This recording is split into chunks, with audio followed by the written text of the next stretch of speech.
Muito bem, nossos convidados já dividindo a tela aqui conosco. Quero dar as boas-vindas ao meu colega Mário Robert. Sempre uma honra tê-lo aqui dividindo a bancada comigo, meu querido. Bem-vindo. A honra é minha, Berenice. Uma boa noite a você, ao meu querido amigo Olímpio Araújo e à audiência qualificada aqui do Fator Político de todos os dias. Lembrando que você pode ajudar o canal a chegar a várias pessoas que estão escassas, na verdade, deixando o like e compartilhando muito. Vai ser muito legal o papo de hoje, Berê. Com certeza. E olha, a primeira vez, pelo menos eu, dividindo a tela aqui com o Olímpio Araújo, né, do canal Mundo Polarizado. Estou muito feliz de tê-lo aqui. Muito obrigada por aceitar o nosso convite. Eu que agradeço o convite, o Mário Robert, aí estou sempre com ele também, lá no show do Mário Robert. Berenice também é a primeira vez que a gente está junto, mas eu acompanho o trabalho de vocês aqui, é uma honra poder estar participando. Muito bom. E olha, o deputado José Medeiros, de Mato Grosso, também já chega aqui para completar a nossa bancada. Boa noite, deputado. Bem-vindo ao Fator Político BR. Uma satisfação falar com vocês. É isso aí. Vamos trazendo, então, o primeiro assunto do dia, né? Vamos falar sobre mais uma fala infeliz do presidente Lula, para não dizer criminosa, né? Ele que criticou o fato do Congresso Nacional estar discutindo esse projeto de lei anti-aborto que equipara o procedimento de assistolia fetal realizado após 22 semanas como um crime de homicídio, né? E ele reafirmou que é contra a prática e declarou que bebês nascidos de um ato de estupro são como monstros, né? Esse vídeo está circulando em todas as redes sociais. Essa pauta, né, que principalmente a direita vem batalhando para assegurar a vida dos bebês ainda dentro do ventre da mãe. Mário Robert, então, abre aqui a nossa rodada de comentários. Eu quero te ouvir sobre essa polêmica, né? Mais uma fala do presidente Lula comparando esses bebês a monstro. Agora ele foi longe demais, né, Mário? Pois é, né, Berenice? A gente tem que lembrar que nós estamos falando de um sujeito que há pouco tempo atrás estava colocando, né, o contra-ataque de Israel no mesmo patamar que o Holocausto. Nós estamos falando de um sujeito que eu não sei se ele bebe antes de dar entrevista, não sei o que acontece. Ele tem essas frases polêmicas, né? E não somente essa, tá? Ucrânia é tão culpada pela guerra quanto a Rússia. Autoritarismo na Venezuela é uma narrativa. O conceito de democracia é relativo. Putin não seria preso se viesse ao Brasil. Transtorno mental é desequilíbrio de parafuso e por aí vai, Berenice. Tem muitas e muitas frases. Ele e a Dilma faz uma dupla perfeita aí quando se trata de frases polêmicas.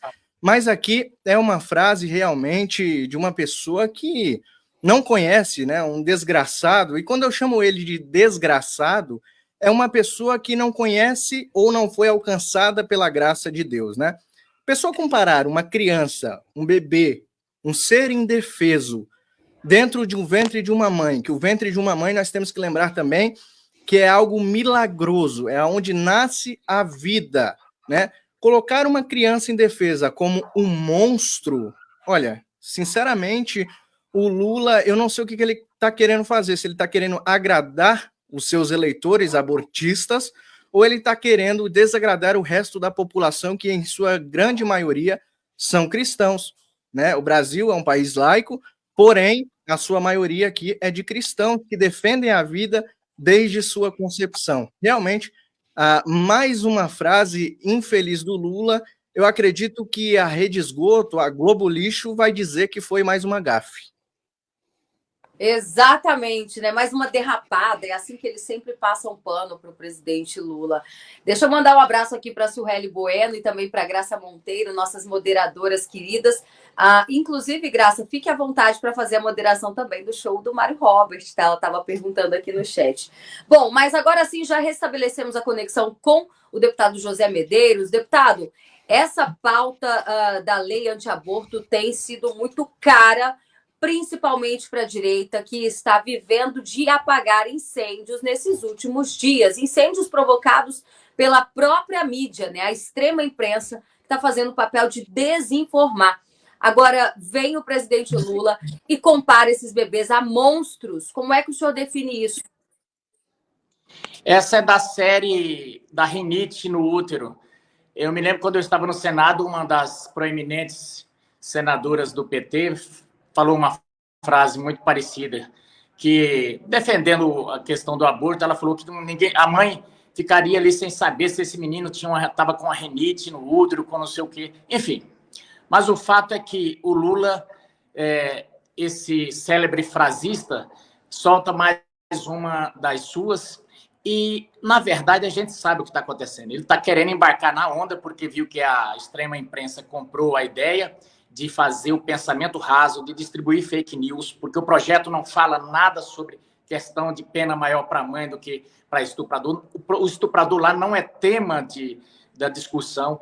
Nós estamos aqui constantemente tentando aumentar penas e de toda sorte para bandidos de toda sorte, e eles sempre são contra. Eu até cheguei a dizer por várias vezes que aqui existe uma bancada que representa bem os bandidos, não só os estupradores. Mas agora eles querem navegar nessa e ficam inventando mentiras. Pois é, olha, eu estou acompanhando, inclusive, o que a nossa audiência está falando aqui no chat, né? O Chamu diz o seguinte: eu só escuto desinformação sobre o PL, ninguém leu. Olha, eu vou mais longe, viu? Isso é falta de caráter mesmo. Mas eu também quero ouvir a sua opinião aqui, Olímpio, em relação à fala do Lula e, obviamente, sobre todo esse processo de distorcer o que realmente esse projeto de lei está defendendo. É a cortina de fumaça do arroz, né? Exatamente. Acho que eu não tô. O áudio do Olímpio não tá saindo. Desculpa, eu tinha silenciado aqui. Então, o Lula, ele fala para o seu público, né? Então, o objetivo do Lula sempre é chocar, mas é gerar visibilidade para aquele público que ainda o apoia, para não perder essa base de apoio. Como ele já tem uma popularidade, inclusive nós vamos falar sobre isso nos próximos assuntos aqui, né? A popularidade dele é cada vez mais baixa, é cada vez mais fraca. Ele acredita que ele precisa continuar, pelo menos, mantendo esse público que está aquecido. Aí, de repente, nós temos lá uma manifestação até considerável ali de número de pessoas na Paulista, a favor dessas pautas. Então isso empolga. O Lula é um cara muito pouco informado, ele não usa internet, ele não vê rede social, aparentemente ele não tem, ele não ouve assessores que estão ao lado dele também. Hoje ele se baseia na opinião da Janja e de talvez 2 ou 3 ali que circulam em torno dele, né? Então, e daí você tem outra questão aqui que eu sempre falo. O Lula, ele sempre foi uma aberração. Se você lembrar de poucos vídeos que vazaram nos tempos que nós não tínhamos redes sociais, que nós não tínhamos celulares filmando a todo tempo, o Lula falava já coisas absurdas, né? Durante a Lava Jato nós vimos os áudios vazados, que muitos aqui eu não posso nem repetir as grosserias que ele falou, e que acabaram chegando a público porque foram justamente vazados a partir de gravações ali de uma investigação. E daí nós temos lá o caso dos gaúchos lá de Pelotas, né, onde ele falava que Pelotas era exportadora de viado, alguma coisa desse tipo. Então ele sempre foi essa figura grosseira, ignorante e exótica. Mas antes não tinha rede social. Os pronunciamentos dos presidentes antes eram feitos em rede nacional, com uma leitura de teleprompter, raramente tinha entrevistas, e quando ele estava participando de algum evento fechado, ele falava diretamente para aquele público, então ele falava o que aquele público queria ouvir, e ele estava acostumado com isso. Ele não entendeu ainda que quando ele fala hoje para o público dele, o Brasil inteiro ouve, isso repercute, os cortes se multiplicam nas redes sociais, até porque ele está desligado, está desconectado de tudo isso, né? Então é um cara ultrapassado e que está mostrando simplesmente quem ele é na sua essência, não tem nada de novo nisso. Ele simplesmente agora nós estamos vendo o Lula verdadeiro, não o Lulinha paz e amor do Duda Mendonça, o Lulinha criado por marqueteiros em épocas de campanha eleitoral. Exatamente, Olímpio. E olha, a gente vai continuar acompanhando, né, os desdobramentos desse PL do anti-aborto. A gente sabe que a pressão da opinião pública formada aí pela grande mídia é grande, eles estão sendo bem pagos, né, dinheiro público a rodo, para essas emissoras disseminarem mentiras, mas a gente está aqui fazendo trabalho, né, na outra ponta dessa lança para desconstruir e mostrar a verdade. Por isso que é importante, a gente sempre reforça a importância de canais como o nosso aqui, que diariamente vem trabalhando para trazer a verdade para vocês. Olha, o próximo assunto é muito importante. O dia de hoje foi marcado pelo depoimento do Neri Geller, ex-secretário de Política Agrícola do Ministério da Agricultura, que, de certa forma, está envolvido nesse leilão do arroz. E hoje ele foi convidado, muitos estão dizendo, inclusive, que ele ligou para falar, olha, eu quero falar, né? Informações de bastidores. Mas parece que ele, né, não vou usar o termo mais chulo aqui, mas ele recuou na hora de responder as perguntas. A gente separou um trecho da fala dele no dia de hoje, explicando sobre o processo, inclusive, da exoneração. Mas antes, a gente vai trazer aqui, a gente está, inclusive, com o deputado José Medeiros, que é autor de um requerimento. O próximo a ser ouvido vai ser o ministro da Agricultura, não é isso, José Medeiros?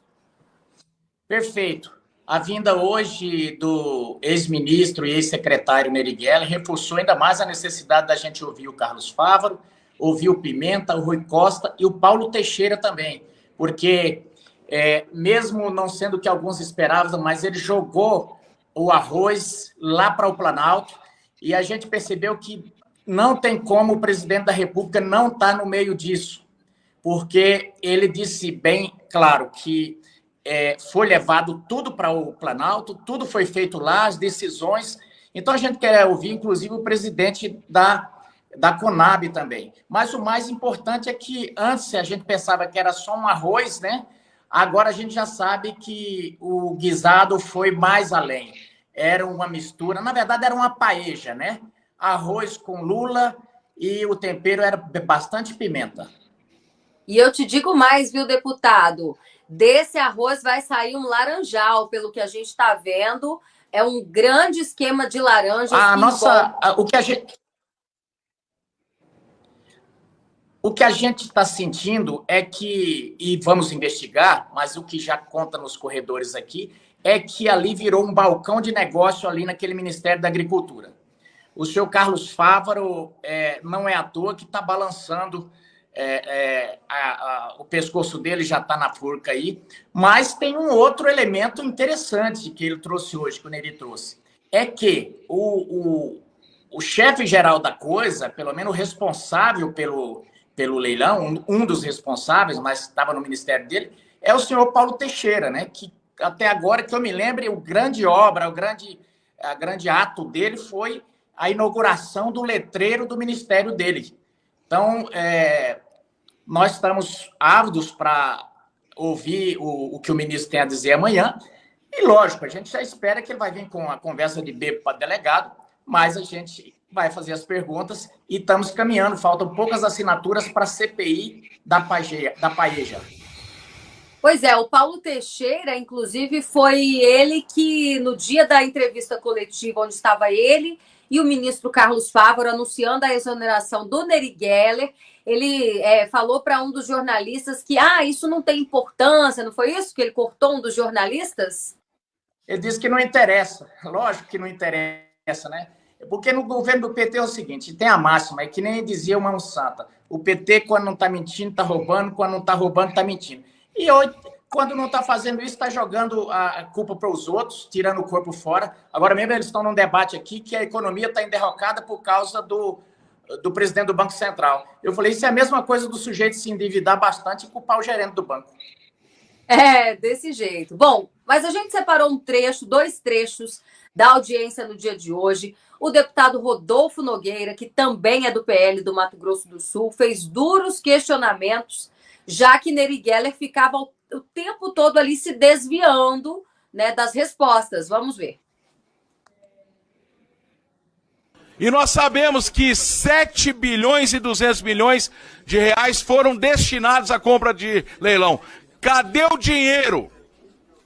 E eu te pergunto, Neri Geller, O Marcel perguntou para o senhor da onde vai sair esses 7 bilhões que o governo destinou e o senhor não respondeu aqui nessa comissão. E se tem dinheiro para comprar arroz, por que não tem dinheiro para subsidiar e prorrogar as dívidas do produtor rural e, principalmente, retirar os juros que o produtor rural não tem dinheiro hoje para pagar? O ministro Fávaro abandonou o senhor. Nem sequer atendeu o senhor. Demitiu o senhor por um ofício, por um e-mail. E aqui eu quero dizer, senhor Neri Geller, está muito confusa essa participação das empresas do senhor França nesse leilão.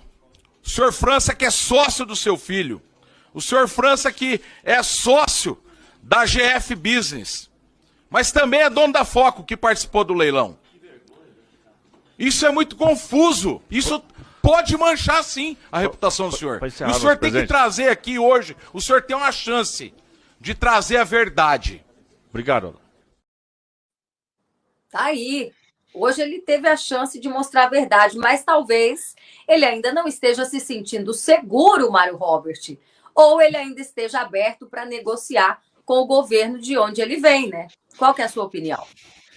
Pois é, Berenice, eu vi a reportagem de que uma reportagem de que ele foi tirado, né, de qualquer jeito ali para uma cortina de fumaça, uma possível cortina de fumaça, como o desgoverno do Lula, da vingança, ele gosta de fazer. Como o deputado José Medeiros trouxe aqui sobre a conversa passada, é uma cortina de fumaça atrás da outra, para a gente esquecer de tudo que acontece. A verdade é que o Lula acha que esse Lula 3 é o mesmo Lula 1 e 2, né, que ele pode fazer o que ele quiser, que ninguém vai descobrir, e essa não é a realidade. Nós estamos aqui para mostrar a verdade dos fatos. As redes sociais é o maior vilão desse desgoverno nos dias de hoje. E o maior apoio da oposição a esse desgoverno são as redes sociais, são canais de notícias, são canais de direita que trazem a verdade dos fatos. Nós não deixamos uma cortina de fumaça encobrir as derrotas que esse desgoverno tenta impor no Brasil. Esse é o nosso trabalho diário. Então o Lula, ele desesperado, né, ou o seu ministro, no caso o Fávaro, que vai se sentar amanhã e eu quero ver, eu vou fazer até uma pipoca para assistir isso de camarote, eu quero ver o que ele vai se explicar. Ele vai fazer como o Pimenta faz, ele vai fazer como todos os ministros do governo Lula faz, ele vai atacar os bolsonaristas, isso que ele vai fazer. Ele já vai com o roteiro pronto, minha querida Berenice, para atacar o governo anterior. Não foi isso que o ministro de Lula disse? Que o Lula cortou os gastos que o governo anterior, do Bolsonaro, fazia? Foi uma piada que ele contou. Então, eles fazem isso. Amanhã, ele vai se sentar. Eu até parabenizo aqui o José Medeiros, que fez, né, esta convocação. Ele vai estar ali, ele vai se sentar e ele não vai dizer absolutamente nada. O José Medeiros vai com certeza fazer perguntas a eles, outros deputados que estarão ali farão perguntas para ele, e ele só vai de ataque. Esse é o modus operandi dessa corja da esquerda.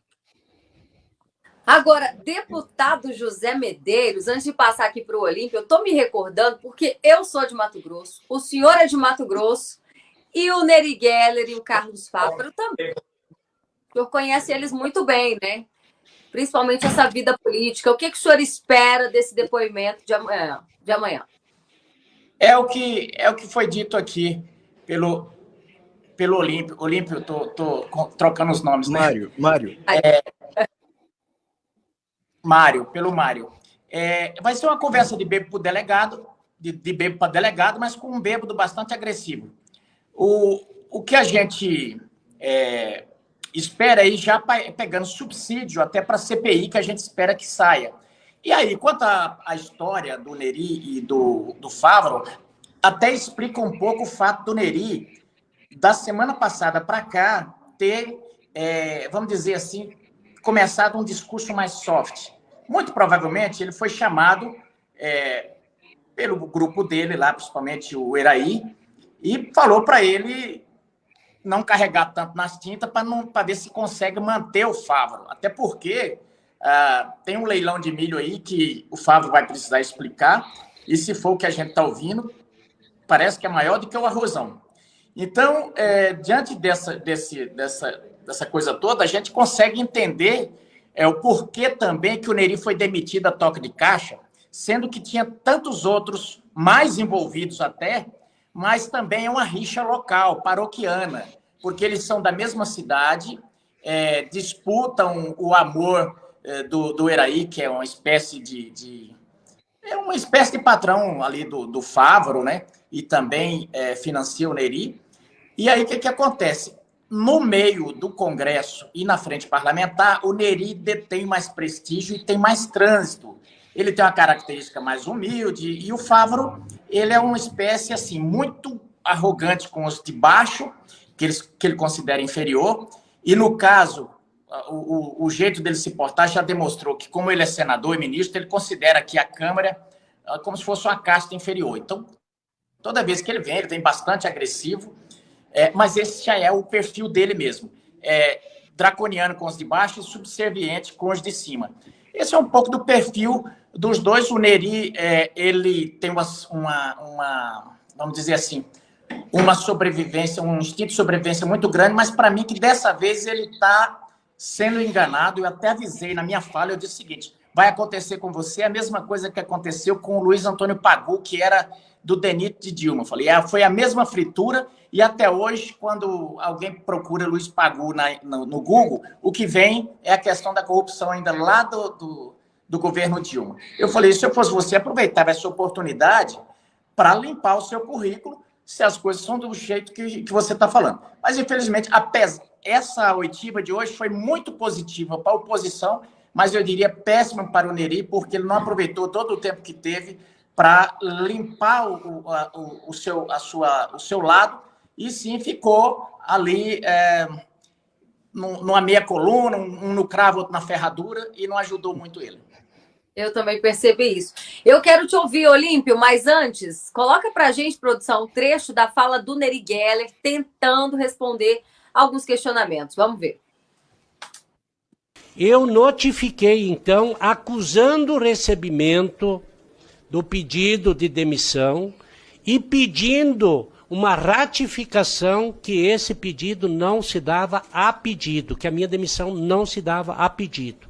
E que se fizesse correção, então, daquele pedido de demissão. Está registrado, mandei cópia para o gabinete do ministro, mandei cópia para a Secretaria Executiva, mandei cópia para a Conjur, mandei cópia para a Casa Civil e mandei cópia também para a Presidência da República. Então é bem tranquilo, é isso que aconteceu e ponto. Não estou aqui criticando o ministro Fávaro, uma posição dele, mas eu tenho que ser justo e correto. Eu não pedi demissão e ponto. E o logotipo na embalagem? A última pergunta, acho que ficou. Com relação ao logotipo, também faço questão de falar aqui, até porque é a minha posição. Não participei dessa discussão, Marcel. Não participei, não sei de onde que veio, como que foi isso, o que foi discutido na Casa Civil e o que foi discutido no âmbito técnico foi tudo que eu ressaltei.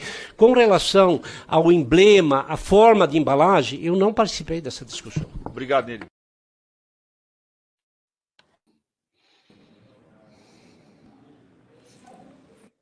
Muito bem, Olímpio, quero te ouvir também. Nós tivemos aqui já, inclusive, algumas informações importantes que o deputado José Medeiros, que é lá de Mato Grosso, assim como o Neri Geller, trouxe para a gente. E a gente percebe, né, que o Neri Geller tinha muito mais a falar. Por que será que ele ainda não falou? Será que ele prefere guardar algumas cartas ainda na manga?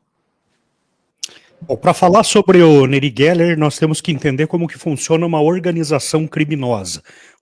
PCC, máfia, PT ou qualquer organização que já esteve envolvida em roubos bilionários, trilionários, né? O Neri Geller não é um personagem qualquer. Ele foi ministro da Agricultura da Dilma Rousseff, para começo de conversa. Bom, Lula volta ao poder. Ele faz um governo técnico com ministros técnicos, secretários e pessoas que realmente entendem dos setores onde estão atuando? Não. Quem fez isso foi Bolsonaro e fez o Brasil crescer reduzir sua dívida, terminar o governo com superávit e fazer obras pelo Brasil todo gastando o mínimo possível. Lula preferiu reunir novamente a sua organização, que atuou tanto nos seus mandatos como nos mandatos da poste Dilma Rousseff. Então, Neri Geller, como ministro da Agricultura, acabou sendo investigado pela Lava Jato e em 2018 ele foi preso pela Polícia Federal. Depois, o Superior Tribunal de Justiça acabou soltando, liberando Neri Geller da prisão. Ele chegou a ir para uma penitenciária e acabou sendo liberado, e daí com o tempo, lógico, isso tudo se apaga na mente das pessoas, até porque é um personagem de menor importância. Naquela época, o Brasil ainda não conhecia a composição no Supremo Tribunal Federal, a composição da Câmara dos Deputados, do Senado ou dos ministros de um governo. Hoje, o brasileiro entende mais de política do que entende de futebol. Antigamente, era a história do pão e circo para o povo. As pessoas ficavam vidradas nas novelas da Globo, no futebol, e esqueciam o que realmente importava. Hoje, canais de política como esse, como o Mundo Polarizado e como dezenas de outros que nós temos por aí, têm mais visibilidade do que grandes canais aí que estão na TV aberta, né? Então, só que esses personagens acabaram sendo apagados do passado. Neri Geller não poderia ser trazido novamente como ministro do Lula, apesar de que ele tem um currículo que o Lula gostaria de ver lá. Então ele foi colocado ali em uma segunda, terceira posição para que ele pudesse continuar fazendo aquilo que ele sabe bem, que ele sabe fazer bem, e não é com certeza cuidar da agricultura, e beneficiar o governo e não o povo, como a gente esperaria de um funcionário público, de um servidor ou de um secretário, de um ministro. Então, é lógico que o Neri Geller sabe muito mais do que ele vai falar, é óbvio que ele está envolvido, enraizado em tudo isso, e não existe como você desassociar o Neri Geller do Lula ou mesmo de qualquer outro personagem do governo, como o próprio deputado José Medeiros acabou de falar sobre o ministro Fávaro. É lógico que estão usando a cabeça dele. Muita gente está esperando que ele tente salvar a própria pele, falando alguma coisa, ou tentando jogar a culpa em alguém, em algum peixe maior do que ele, mas a gente sabe que nas organizações criminosas não é assim que acontece.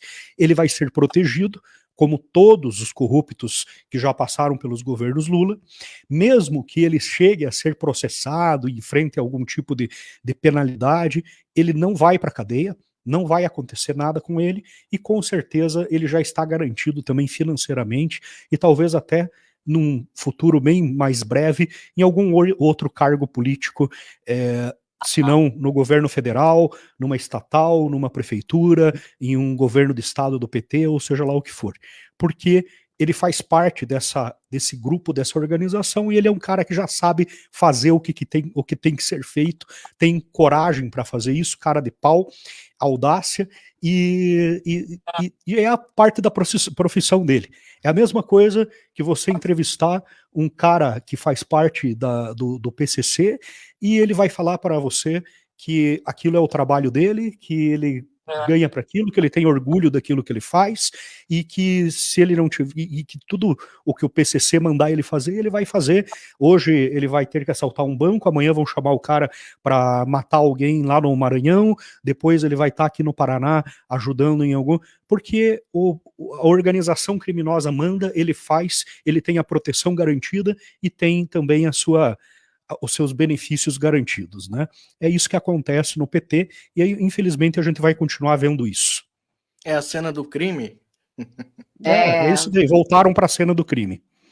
E com os mesmos personagens. Agora, eu quero colocar uma pulguinha aqui atrás da orelha, porque eu tenho minhas dúvidas se ele realmente está se sentindo tão protegido assim, deputado José Medeiros. Porque para ele ter ido hoje se dispor a falar, né? Claro que ele não jogou todas as cartas na mesa, mas ele se sentiu traído ao ser exonerado, né? Ele até falou: olha, eu pedi uma ratificação.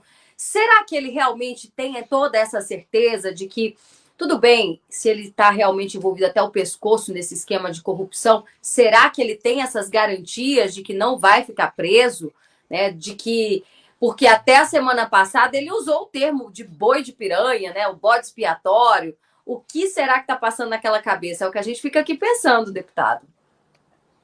Na verdade, a impressão que eu tenho é que o PT vai nos ajudar como de outras vezes, porque a arrogância, a super, vamos dizer assim, a confiança, a autoconfiança tão grande que esse governo está tendo, não ouve nada nem ninguém, talvez ouça a consultora ali, a Rede Janja.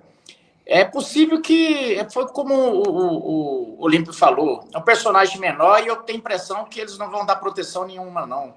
Vão fazer como fizeram com Delcídio, e Delcídio até depois disse o seguinte, depois não, ele disse antes, quando estava caindo um por um, ele disse, o nosso partido enterra os companheiros em covas rasas e depois os esqueletos acabam aparecendo.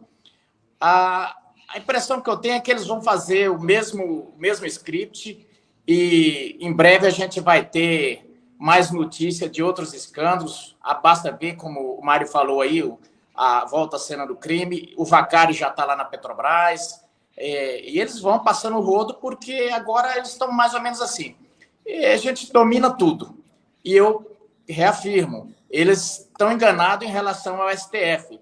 O STF, por acaso, utilizou o Molusco aí para poder se livrarem de Bolsonaro. Mas não significa que estão com ele. Ali joga no time deles. Daqui a pouco, quando eles se enfraquecer aqui, está muito fraco por causa da questão econômica, eles deram uma série de cheques sem fundo aí, está um rombo danado, a hora que chegar a hora de pagar a conta, e a economia desgringolar, é rápido para darem um rodo nele e colocarem o chuchu aí. Exatamente. Eu queria só pontuar uma coisa aqui que você perguntou, será que ele está tão seguro, né, com isso tudo, de falar assim, eu quero falar e chegar lá na hora, desculpa o termo aqui, usaram aí, peidou na farofa, né, ele simplesmente desistiu ali na hora de falar, porque ou recebeu algum telefonema, né, e pode ser vários telefonemas, né, ou companheiro, você está seguro, você vai lá, se senta, faz aquela ceninha toda, vai com o roteirinho pronto e sai dali, simplesmente vai para sua casa com a sua família, tudo bem. Ou pode ter sido aquele telefonema que, peraí, fica quieto porque vai ser melhor para todo mundo, né? Tem esse tipo de telefonema também. Então, vários fatores podem estar ocorrendo neste momento, neste fato, e nós sabemos disso. Eles não conseguem mais usar a Petrobras como usavam. Eles não conseguem mais o mensalão como usavam. Está tudo visado, né? Por causa do passado de Lully e companhia. Então, vamos agora para o agro. Agora nós sabemos qual que é essa sanha, qual que é essa raiva, esse ódio que eles têm com o agronegócio, né? Porque realmente era ali que eles queriam agora fazer o novo caminho, né, do arrozão, né, e de outros alimentos que virão aí, outros escândalos dos alimentos aí, se a gente não conseguir tirar esse cara, esse vingativo do poder. Eu vou usar uma frase do Diogo Forjaz, né? Não há lealdade entre os desleais. Uma coisa até que eu poderia complementar nesse sentido é o seguinte, e aproveitando o deputado José Medeiros aqui também, porque hoje nós temos um déficit do governo de 1,049 bilhões, isso daí acho que foi em abril, ou seja, esse valor já deve ser muito superior a isso, né?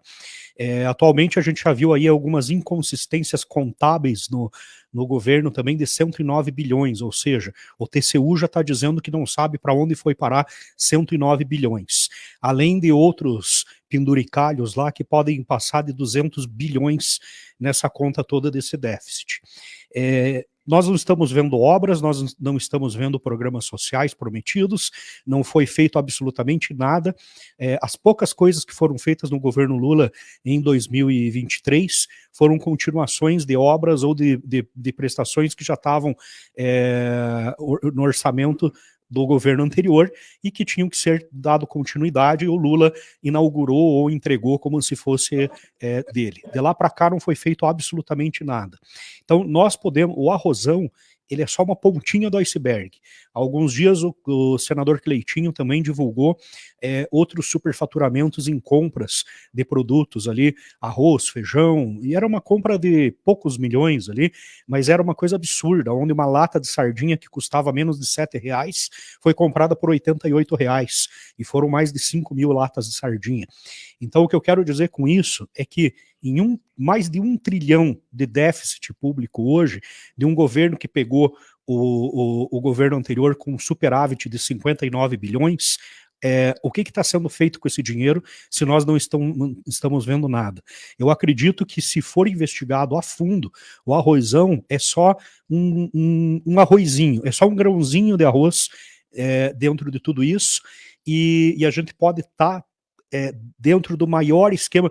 A Lava Jato vai parecer brincadeira de criança perto disso, o que foi desviado na Lava Jato, porque em 1 ano e meio eu acredito que já sumiu mais dinheiro do governo federal do que sumiu em todos os anos de governo da Dilma e talvez até do governo do Lula anterior.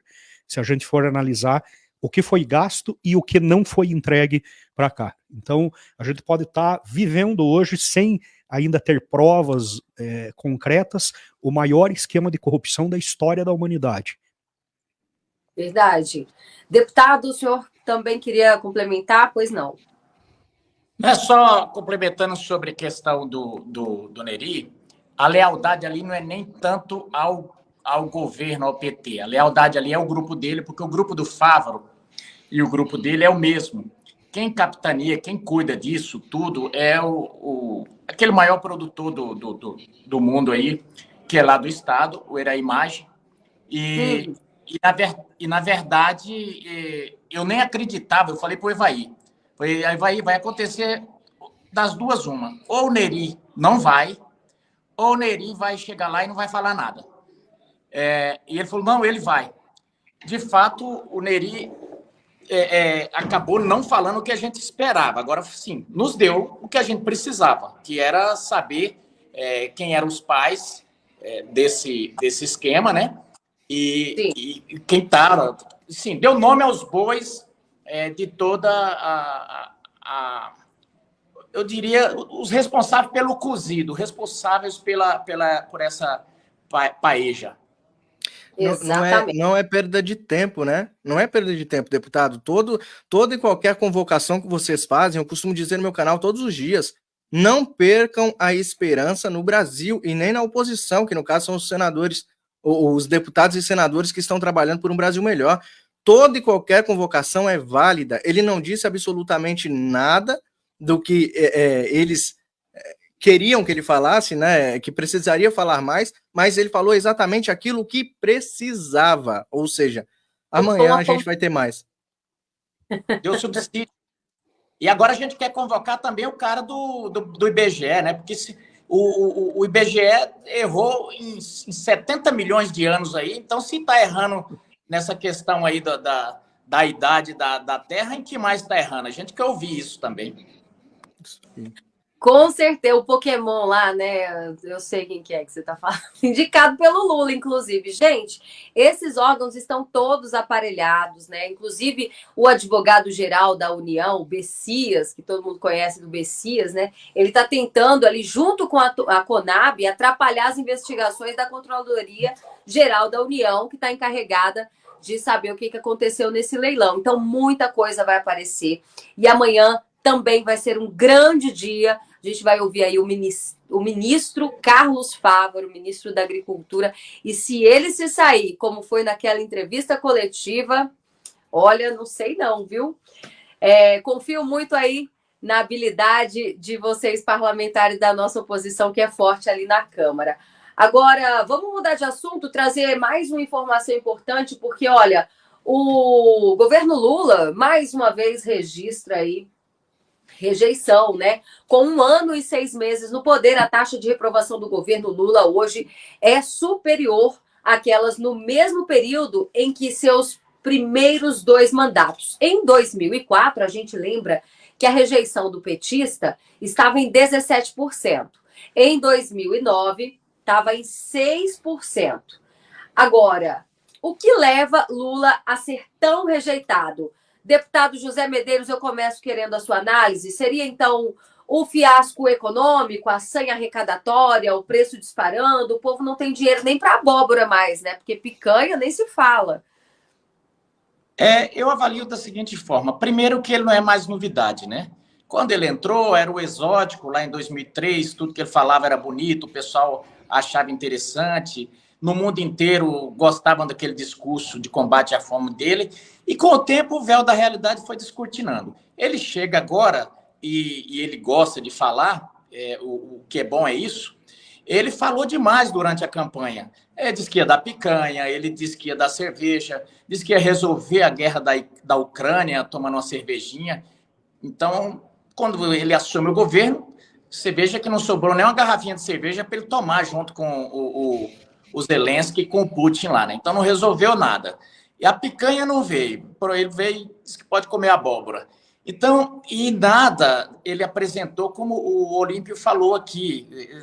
O governo dele ainda subsiste com alguns indicadores por questão inercial da economia, que veio, ele comemora cada crescimento, mas você vai ver o crescimento e vai comparando, cada crescimento é menor que o anterior. Então, quem se lembra lá do ginásio, onde a gente estudava, começa a ver as leis da física, a lei da inércia diz, se você dá um impulso no objeto e ele não tiver nenhum obstáculo, ele fica indefinidamente mantido aquela velocidade constante, né? Só que ele, assim que entrou, começou a colocar obstáculos naquela velocidade que a economia vinha. Acabou com a âncora, com a âncora que tinha, que era o teto de gasto, estourou, o Olímpio disse aí, 1 trilhão. Então não tem economia que subsista e não tem popularidade que resista ao fato de que a pessoa simplesmente observa o que ele prometeu e quando vê a entrega, fala, a mesma coisa que você comprar na Shopee, na Shein, né? E aí quando chega, você compra um iPhone e chega um tijolo para você. Então não dá. Isso aí, olha, trazendo ainda mais detalhes dessa última pesquisa, ela mostra, a pesquisa é do Datafolha, e mostra o seguinte, que a rejeição de Lula só aumenta, né? Estava entre 35 e 36 no mês de março. A reprovação foi de 33% e 31%. Então, os brasileiros que avaliam a gestão de Lula como regular fica oscilando entre 30% e 31%, mas o ápice mesmo da reprovação é de 36%, algo que nem em 2004, tampouco em 2009, esse governo teria passado. Mário Robert, você acredita que essas medidas impopulares, a exemplo da taxação dos produtos importados, né? Várias pessoas perdendo o benefício do Bolsa Família, o que adianta ser de R$600, sendo que as pessoas perderam, muitas eles passaram ali um pente fino, né? O fundo de participação dos municípios também, que foi cortado dos prefeitos, inclusive do Nordeste, que apoiaram ele. Como é que você vê isso? Muito bem, Berenice. Tem uma lista aí que, se a gente trouxer aqui, vai dar 3 lives, né? De arrombos, né? De descaso do governo com o povo, principalmente o povo mais pobre, que é quem paga no final de tudo isso, né? A taxação da Shein, a taxação das importadoras, a taxação de tudo, só não taxam ainda o nosso ar, porque ainda não dá para taxar, né? Daqui a pouco eles vão inventar alguma emenda, algum projeto de lei para taxar o ar que a gente respira, mas enfim, brincadeiras à parte, esse desgoverno é um desastre total, né? E foi avisado, né? Foi avisado, o Datafolha fez esta pesquisa. Se ele fizer essa mesma pesquisa dentro de um ônibus lotado de trabalhadores que saem às 4 horas da manhã para ir trabalhar, para comprar a mistura, o arroz, o feijão e a mistura para sua família, eu acredito que a rejeição será muito maior. Já se eles fizerem esta mesma pesquisa dentro de um presídio, o Lula tem a aprovação de 100% dos presidiários, né? Agora, depende de onde foi feito, né, essas projeções e esta pesquisa. Mas eu acredito que esse desgoverno, ele não passa deste mandato, tá? É isso que eu acredito, que quanto mais nós falarmos a verdade, trazermos a verdade dos fatos, trazermos os esclarecimentos, mostrarmos tudo que este governo faz de errado, porque eu tento, Berenice, você provavelmente tenta, o Olímpio, o deputado José Medeiros tenta falar algo produtivo que esse desgoverno tenha feito no Brasil, mas, infelizmente, o Lula não ajuda. É, bem lembrado, viu? Às vezes a gente é rotulado aqui, mas se a gente realmente tivesse boas notícias para dar, com certeza a gente traria aqui. Mas é só notícia ruim, né? É o governo fazendo uma bobagem atrás da outra. E o reflexo é isso, nem mesmo Datafolha, a própria Quest, que sempre pendia nas pesquisas para ele, hoje em dia estão mostrando ali um recorte da realidade, né, Olímpio? Inclusive, tem mais uma pesquisa recente que mostra que 55% da população dos entrevistados, né, não querem que Lula seja reeleito em 2026. Agora, veja bem, Olímpio, se até a Quest, né, que sempre esteve ali fortalecendo ele, fazendo as pesquisas em lugares que a gente não sabe, colocavam ele em primeiro lugar na frente de Bolsonaro em 2022, agora estão mostrando isso, o que será que está acontecendo? Bom, em primeiro lugar, a gente tem que lembrar que na delação do Antônio Palocci na Lava Jato, ele comentou, né, que um dos pontos que ele frisou foi que institutos de pesquisa recebiam dinheiro do governo federal, nas épocas ali de Lula e Dilma, para fazer pesquisas que mostrassem aquilo que eles queriam. Então, o Instituto Quaest, por exemplo, é o instituto de um marqueteiro que fazia campanhas para o PT. Ele desistiu de ser marqueteiro porque talvez seja mais lucrativo ter um instituto de pesquisa. Foi um instituto que trabalhou pesado também ali durante a campanha para tentar demonstrar uma grande aprovação do Lula. O Lula costuma arrotar por aí, né, que ele saiu do governo dele em 2000 e eu não lembro que ano foi, 2011, né, com 85% de aprovação. É uma mentira. O Lula não podia pisar nas ruas lá já naquela época. O Lula foi vaiado em um estádio de futebol, tem os vídeos no YouTube. O Lula estava envolvido já em dezenas de esquemas de corrupção no seu governo. Inclusive o mensalão surgiu no primeiro ano do governo Lula, em 2003, do primeiro governo dele. Então, não tem como você dizer que o Lula tinha 85% de aprovação. Isso era uma grande mentira. Talvez ele tivesse algo perto de 40%, não sei. Recentemente nós vimos aí pesquisas, e inclusive isso foi comentado pela própria Gleisi Hoffmann em entrevista no G1, na Globo News, que o PT hoje tem no máximo, a esquerda hoje, na verdade, tem no máximo 18% dos votos no Brasil. Tem 18%. Então, como que o Lula pode ter só 30% de rejeição? O Lula fez um evento na Avenida Paulista, tinham 1.600 pessoas. No Dia do Trabalho, com um monte de bandas tocando, e a CUT, todos os sindicatos possíveis e todas as organizações de esquerda se organizando nas redes sociais para tentar atrair pessoas. Dias depois, eles tentaram recuperar esse fracasso que foi o 1º de maio, e marcaram um novo evento na Avenida Paulista, se eu não me engano, eu não vou lembrar a data, mas foi logo na sequência ali de maio, achando que naquele evento eles iriam levar 10 mil pessoas, que já é ridículo perto dos eventos, por exemplo, que o Bolsonaro participa. O Bolsonaro reúne 10 mil pessoas comendo pastel e tomando caldo de cana quando ele para na beira da estrada. Do nada, né? Então, e não conseguiram. O evento acabou sendo cancelado. Então, Lula não tem se o Lula tiver 15% de aprovação, talvez seja muito. 18% de aprovação, talvez seja muito. E essa pesquisa da Quaest, que já começa a mostrar que 55% das pessoas não votariam no Lula, ela dá um reflexo muito importante do cenário que nós estamos hoje de desgaste completo desse governo. Eu fiz um vídeo recentemente aí, onde eu mostrei uma notícia que uma parte considerável do PT não quer o Lula mais concorrendo à presidência em 2026.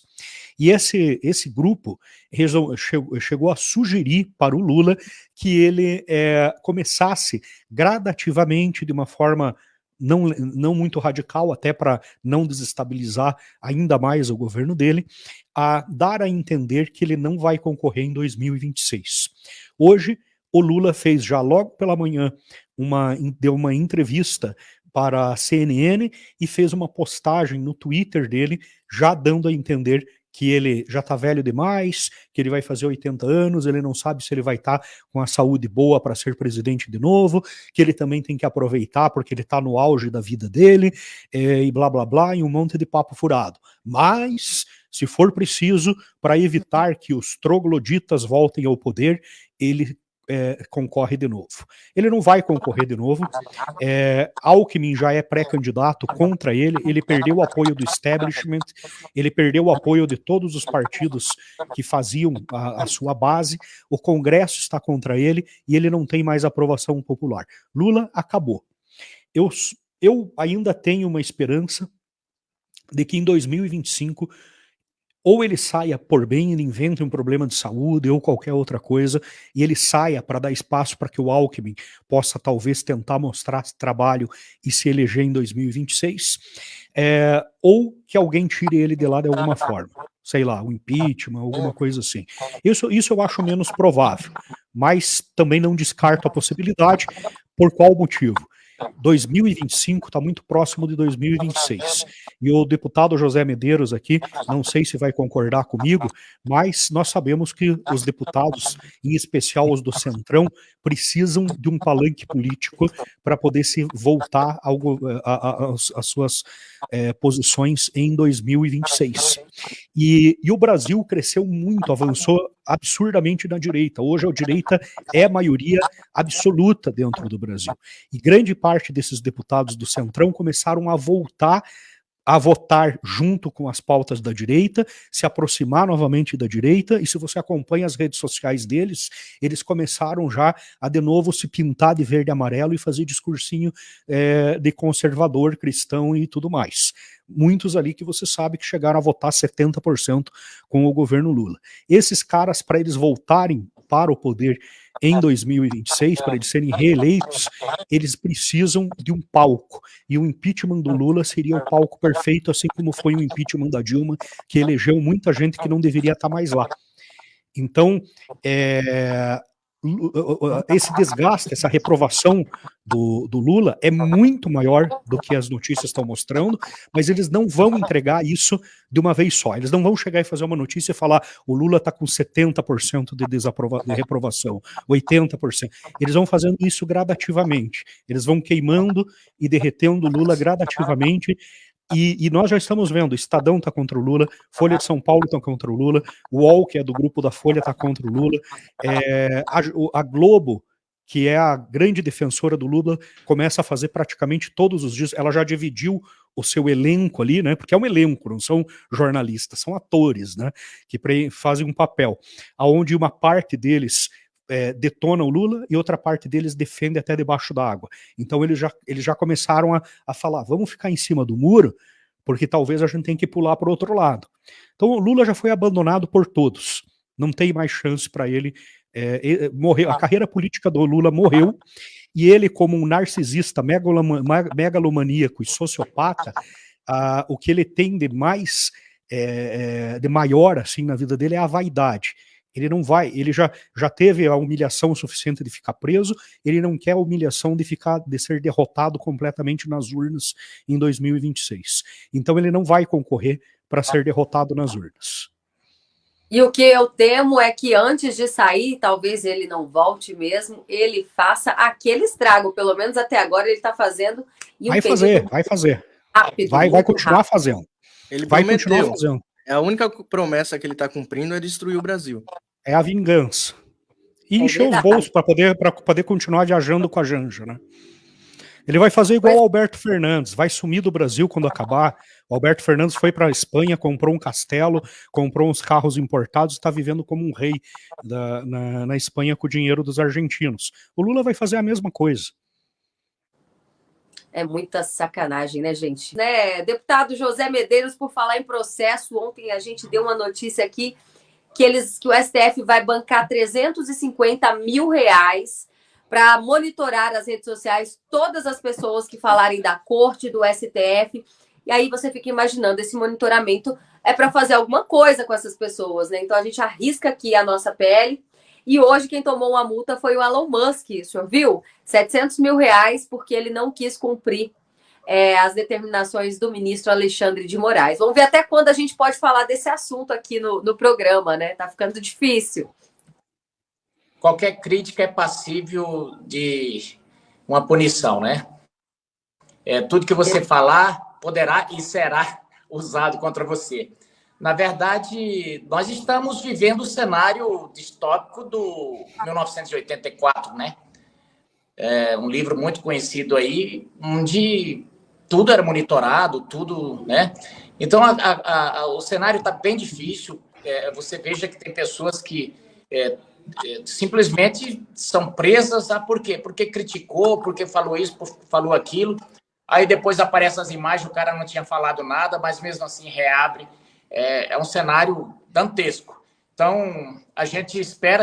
Esse dia me perguntaram, Medeiros, o que você tem de projeto aí? Eu falei, esperar chegar solto em 2026, né? Porque hoje no Brasil, só que você está solto, para quem se posiciona, já é uma grande conquista.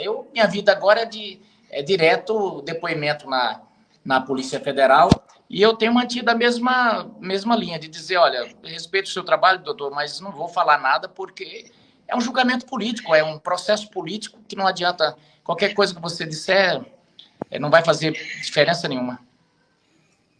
Exatamente. Olha, eu quero agradecer aqui a presença do deputado José Medeiros, participou com a gente aqui o programa todo, e desejar boa sorte no dia de amanhã, que os senhores sejam iluminados por Deus, consigam fazer as perguntas certas no momento certo e arranquem toda a verdade desse ministro da Agricultura, viu? Muito obrigada.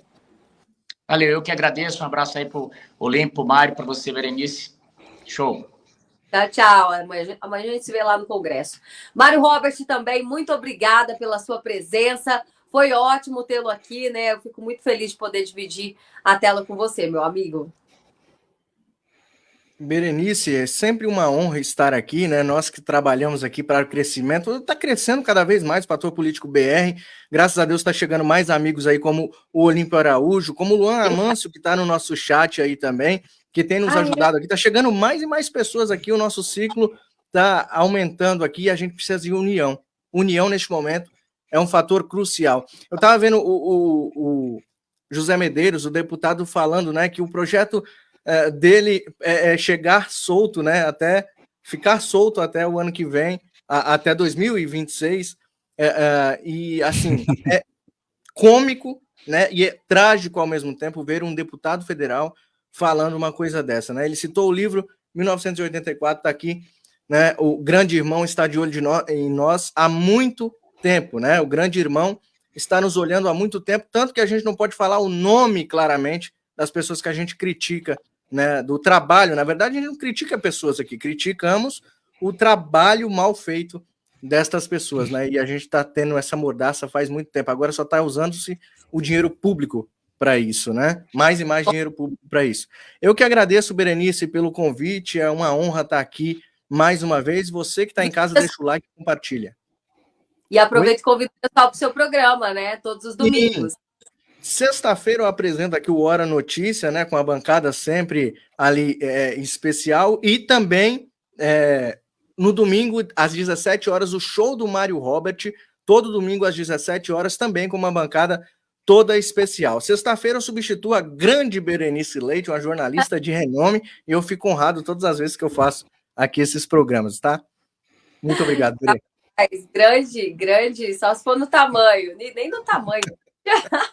Um beijo, meu querido, uma ótima noite. Obrigada também aqui ao Olímpio Araújo, fiquei muito feliz em poder dividir a tela também contigo, e eu sempre aprendo muito, né? Todos os dias aqui junto com a nossa audiência. Obrigada mesmo pela sua participação, e o seu canal já é um fenômeno, né? Já está aí há mais tempo, consolidado. Acredito que toda a nossa audiência já conhece, mas sempre vale a pena falar.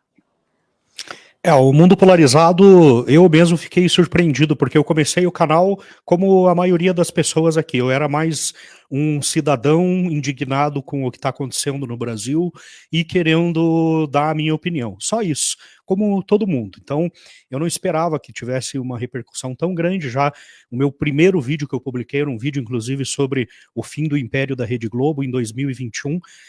Ele já teve de cara mais de 2 milhões de views e o canal, em poucos dias, chegou a 100 mil inscritos. E hoje já está com 1.240.000 inscritos, mas nós temos uma média de usuários únicos por mês de quase 10 bilhões, com 70 milhões de views por mês só no YouTube. E ainda tem Facebook, Instagram e todas as outras redes sociais. Então hoje é um impacto bem grande aí do trabalho que a gente está fazendo, e eu fico feliz porque eu faço realmente isso com uma consciência política muito grande de um dever que eu tenho com o Brasil, né? Eu não vou ficar contando toda a história aqui, mas eu vendi a minha empresa em 2021 e comecei a fazer o canal Mundo Polarizado realmente como um projeto de vida, não um projeto para ganhar dinheiro, para viver disso, nada disso. Então, é como algo que realmente, tipo, vamos começar a lutar para melhorar um pouco o país e deixar um país melhor para os nossos filhos e quiçá aí no futuro para os nossos netos, né? E tem dado certo de uma forma bem espontânea. Não foi nada forçado, as pessoas gostam, como elas gostam, eu me incentivo a continuar fazendo, e estamos aí, continuando essa batalha. Muito bom. Tô vendo ali as plaquinhas de prata e de ouro, né? A de ouro, para quem não sabe, é 1 milhão. Eu tô aqui, a gente aqui do Fator Político, a gente está batalhando para chegar na plaquinha de prata e aí futuramente na plaquinha de ouro. Parabéns, viu, Olímpio? Você é Valeu, muito top, obrigado. viu? Obrigada mesmo. Uma honra tê-lo aqui.